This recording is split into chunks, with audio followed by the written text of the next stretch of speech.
Hello, I'm Brigantia Blackbird of Blackbird's Brew. Happy Wednesday and welcome back to our series on the Havamal. Today we are looking at verse 78 and we will begin by reading three different translations.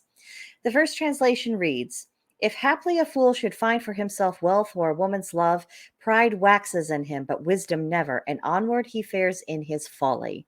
Olive Bray. Second translation.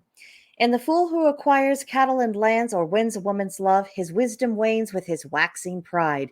He sinks from sense to conceit." And that's Hollander. And our last translation comes from the cowboy Havamal. "I saw a rich man's sons. They had a good many head of cattle. Now they're beggars in the street.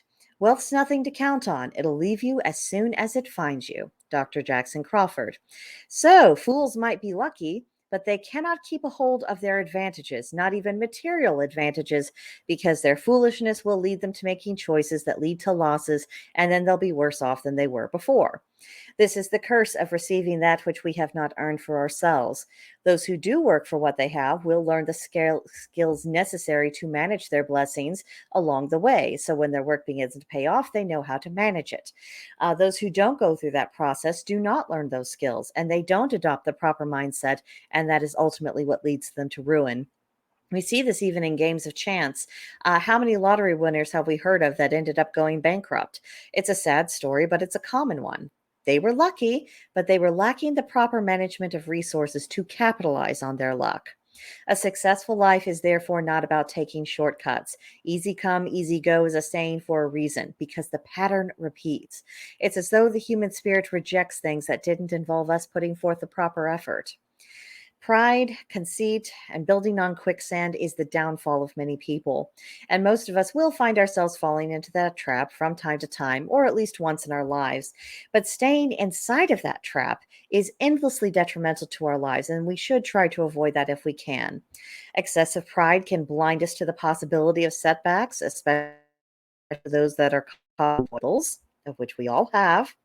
And conceit, well, it never entertains the possibility of being wrong. And last I looked, no one is right all of the time. And wealth, while useful, it can be taken from us in an instant, whether it's a crash in the stock market or a seizure by thieves or destroyed in some kind of natural disaster. The power of wealth lies in someone's capacity to earn it, not the wealth in and of itself. This is why it matters whether or not we apply ourselves to learning wisdom. Knowledge may teach us what something is, but it's wisdom that tells us the proper use for it and why. We can only go so far with knowledge alone, and to accumulate knowledge is to complete only the first phase of the task. This is one of the separations between the foolish people and the wise. Fools can only go through the motions, at best, and while they are occasionally lucky, they lack the capacity to build anything that's going to last.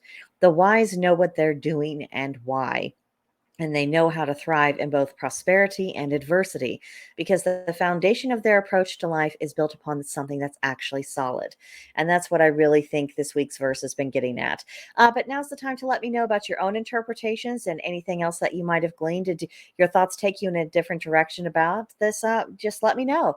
Tell me all about it in the comment section, or come see me and the rest of the members at Blackbird's Brew on Gilded. Have a conversation there. You're very welcome. We'd be happy to have you. But that will do it for now, and I'll see you guys next time. Bye.